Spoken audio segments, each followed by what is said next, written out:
Hi class, we're getting ready to start week 2 of our research writing class. First of all, I wanted to let you know that I've begun grading your week 1 assignments and I should have everything completed by Wednesday.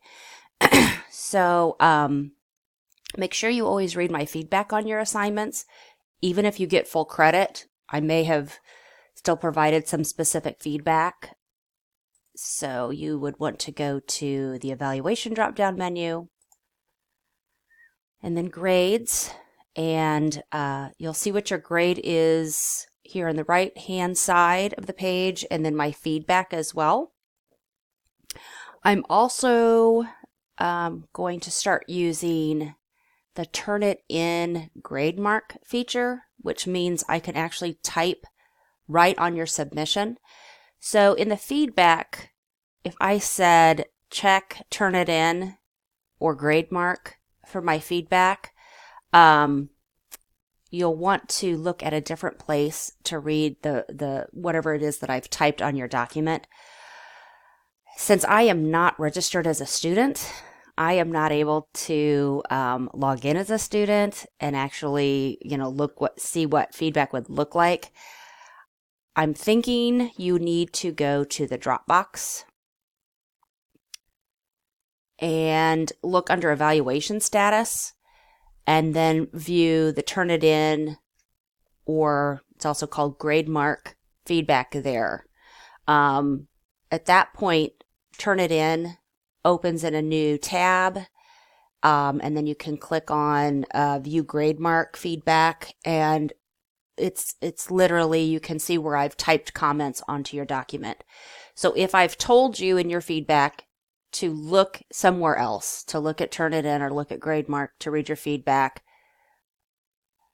go a step further, and I believe you need to go to the Dropbox and look under the evaluation status column, and there's a link there.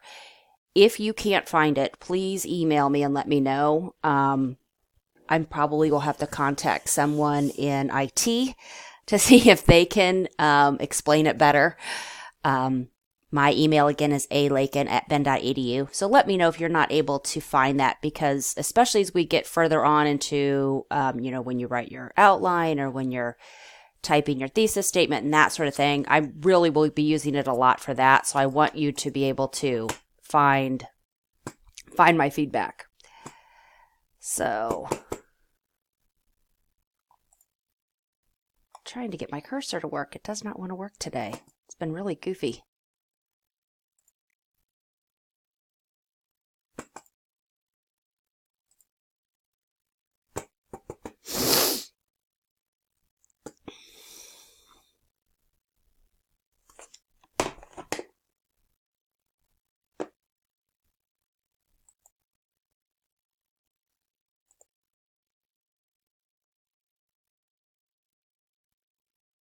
Okay, so back to the home page, trying to get my cursor to work. It is really lagging. I don't know if you can tell that on the recording.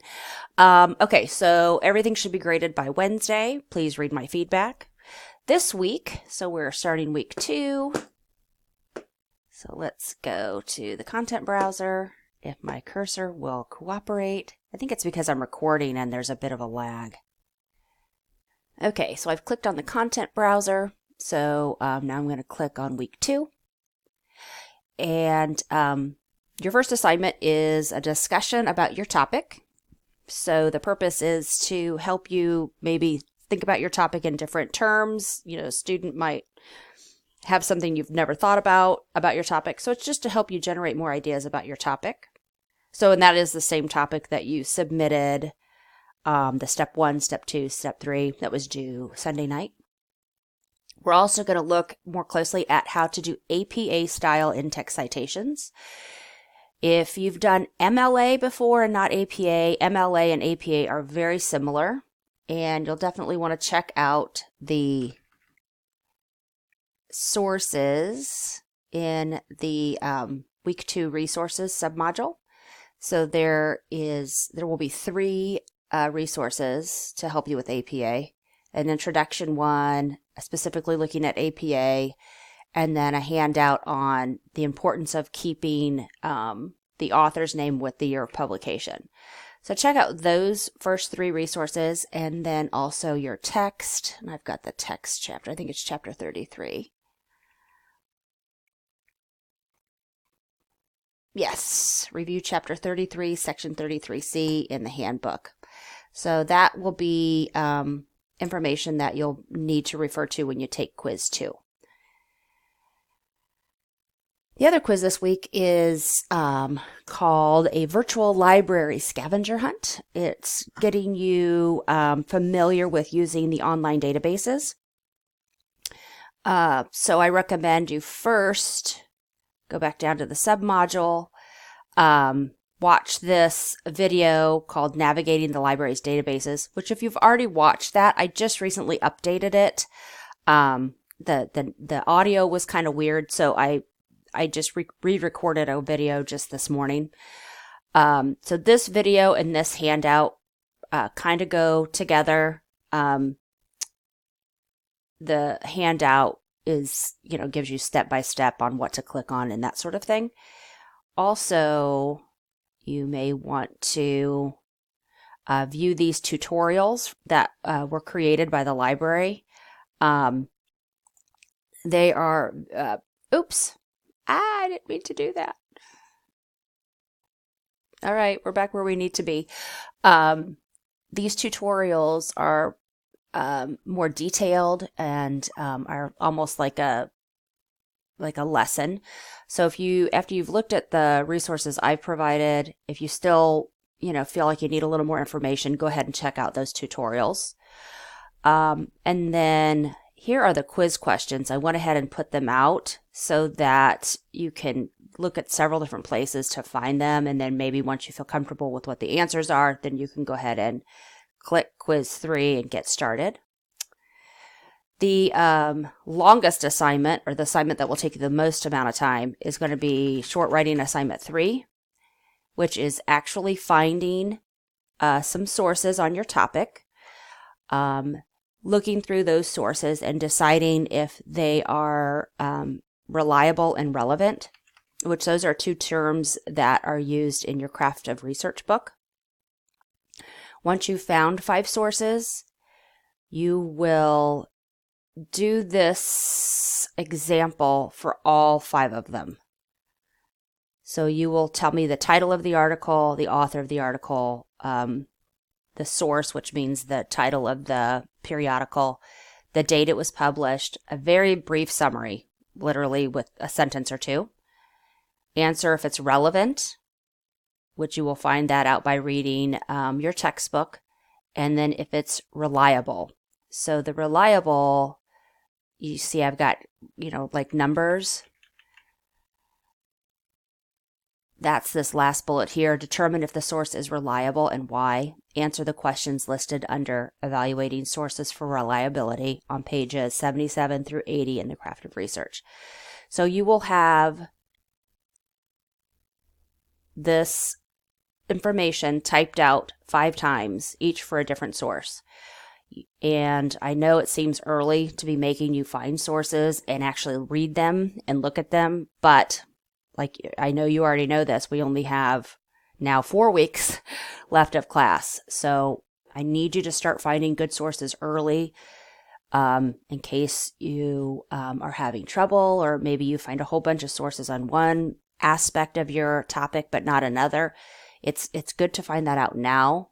Also, you need to get yourself some more information to help you start figuring out exactly what your argument is going to be. Oftentimes you discover information that you didn't know before, and you're going to want to incorporate that into your argument. So I want to get you started quickly by finding at least 5 sources. And you might find after you've read them, you might only want to use 2 or 3, and you don't want to use the other ones, and that's fine. And then lastly, and this is the last thing I want you to do this week, get everything else done first, and then do this at the very end, your thesis statement proposal. And I use the word proposal because it's not written in stone. Once you have an idea of what you want your thesis to be, I will be giving you specific feedback. I might say, oh, that's great. move forward, or I might have some suggestions on what I think might work better for you. There is a video that will help you frame your thesis statement. If you know, and I know a lot of students struggle with writing a thesis statement. So that's the last thing I want you to do. You won't be graded on it. And I'm almost, afraid to tell you that, but you can't move forward with next week's assignments until you've written your thesis statement proposal. It's critical that you get that done by the end of this week. And I will read them as soon as they're submitted. I'll be looking for them every day. And so as soon as you submit it, I will give you feedback as soon as humanly possible so that you can move forward with what you need to do next week. All right. So I think that's it for this week. So this week we're starting to learn APA and we're starting to use the databases. So good luck. Let me know if you have any questions. Go ahead and use the question and answer room if you'd like, that discussion room there at the top of the, or you can, of course, email me at alakin@ben.edu. Thanks, guys.